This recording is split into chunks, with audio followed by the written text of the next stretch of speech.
So Steph Curry gets hurt, and he'll be out a while. They say at least a week. They're going to reevaluate it after a week and see where they're at. This bro that got some minutes after him, or I don't know. Has he been playing? I hadn't seen him until now. He averages like 2.5 points a game. So he was a two-way contract player that somewhere throughout the course of the season, they said, no, you're on the roster. But I'm assuming, and Draymond Green says he's tough as nails, and they think he's just a good basketball And by player. the way, this who I was thinking of is he looks exactly like Rob Delaney from Deadpool, or if you've seen Bad Monkey, he's the villain in Bad Monkey. And never underestimate a man with a mustache. So his name is Pat Spencer, and as Deal points out, he has a mustache and a beard, and yet they're separate. Yeah, it's very strange.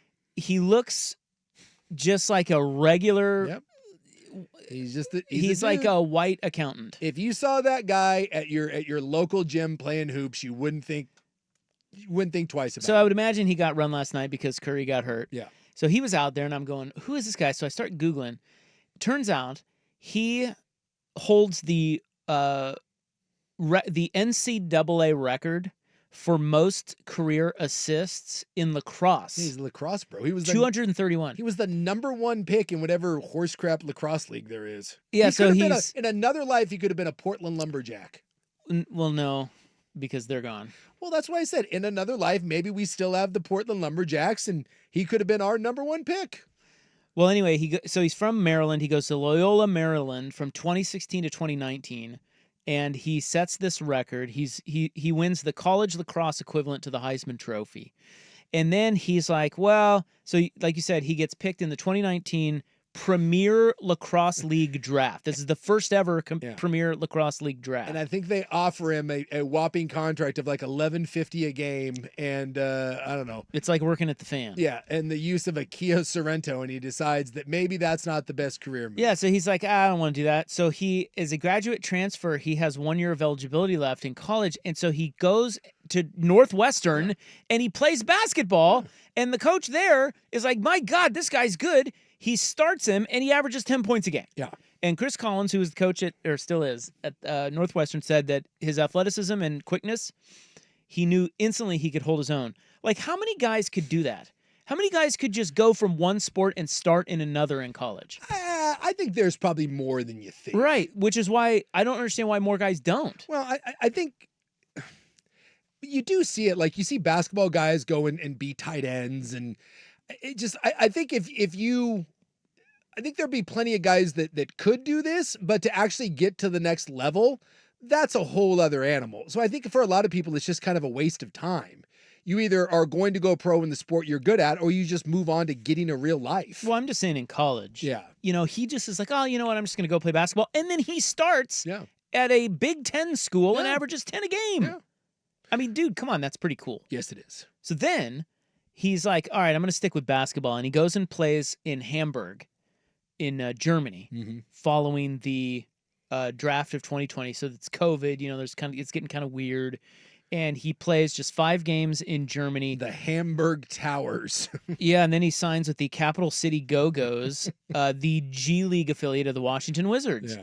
So then he's kind of, you know, I mean, he's like NBA adjacent, right? Yeah. He averages 13 minutes a game, not points, minutes. He gets 6 points per game, 2 rebounds per game, 2 assists per game. He shoots 39% from 3.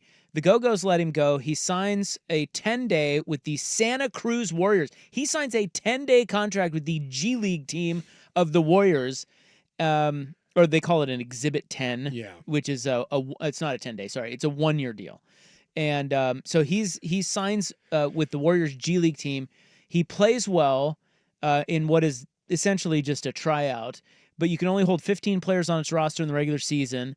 He was told he would never make the Warriors roster, nor would he receive a 2-way contract. So he stays with the Santa Cruz Warriors until 2 major injuries require surgery. Okay, so this says, in all of Spencer's high school and college days, he never had an injury that he felt he could not play through.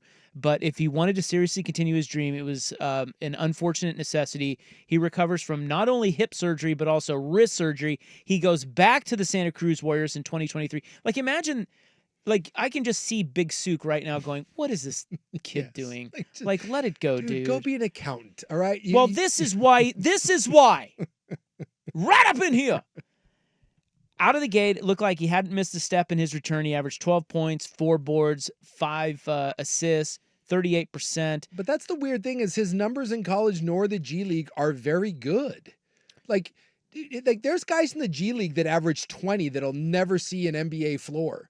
Like that's not good competition. So there's something about him that teams like. Well, Kerr liked him. Yeah. So they said that eventually he played long enough with the Santa Cruz Warriors that Steve Kerr actually saw him play and was like, you know what? He's all right. Yeah. And he was shooting 36.7 from 3. He was shooting 37.7, which is just slightly above the NBA average of 36.7. So Kerr said, well, I mean, if he can shoot NBA average, maybe we could use this guy. They signed him to a two-way contract with the Warriors. And, I mean, my God, the rest is history. He's 27 now, or maybe 28. And he is a Golden State Warrior. Yeah. And he is already, they're saying, better than Steph Curry and will be a Hall of Famer and will carry the Warriors to a title. They do not need Steph Curry because they have number 61. That's right. Pat Spencer, averaging 2.5 points and 1 rebound, 1 assist. So 5 years after he turns down being the number 1 pick in the Lacrosse League, he makes his NBA debut. He gets in a game February 25th against the Nuggies. And now he's playing in the playoffs. Who was there? There was a receiver. Will, do you remember? There was a receiver for the Patriots.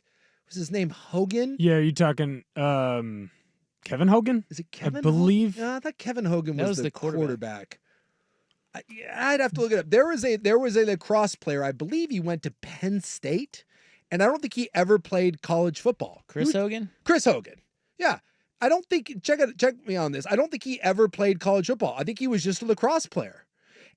But he was a big, strong, athletic kid. And the Patriots, I don't know if they drafted him or brought him as a free agent, but he ended up being like an NFL receiver. Like he played. So he was a lacrosse player at Penn State. Penn State. But then he had 1 year of eligibility remaining after an injury, and he went to Monmouth and played football. He played at Monmouth for 1 year. For 1 year. And he ended up with New England. And I think he played several years in New England and was like a real receiver for him. Kids, despite what Big Suke says, never give up on your dreams.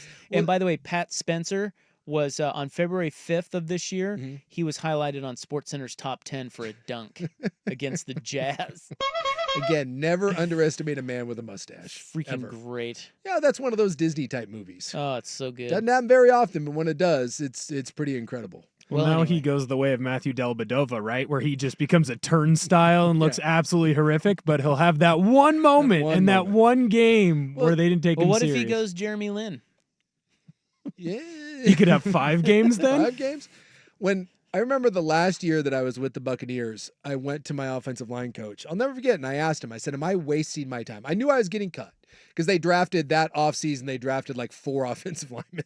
I was like, well, I'm not making this roster. Like they drafted 4 guys like in the first 4 or 5 rounds.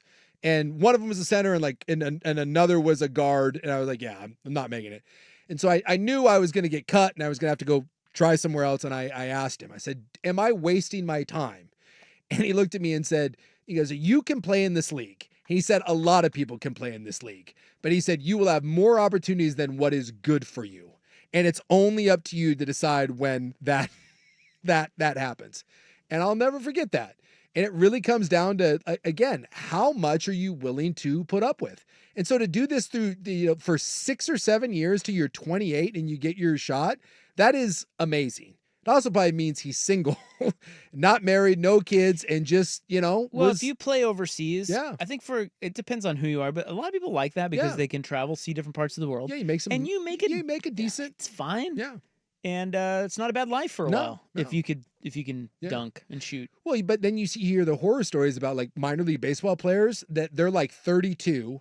The most they've ever made is like $26,000, and then all of a sudden it's 32, and you're like, oh my God, I gotta get a life. But minor league baseball is way different because they just don't pay you. No, at all. In basketball, they do. Some of those. I mean, I'm not saying you're getting rich. Yeah. But you're like minor league baseball, dude. You're living on. It's nothing. It's nothing. It's you better You better be good or have a path. Yeah. Or else, why are you doing this? Yeah. Whereas basketball, it can be It can be a means to an end for a while. Football's probably somewhere in the middle of that because you can get by on practice squad and you can make a decent living, but like that XFL crap and all, dude, you get paid jack S and Canadian leagues, and you just get, and the worst part about that is you get the hell kicked out of you, and then you realize you're 27, 28, broken down, and you're like, oh, got to go find a real job. It's tough. It's tough to chase your dreams, but you're right. Basketball is probably the most, I guess, the easiest to stick around and maybe chase those dreams. According to Spot Track, he's just under $500,000 career earnings.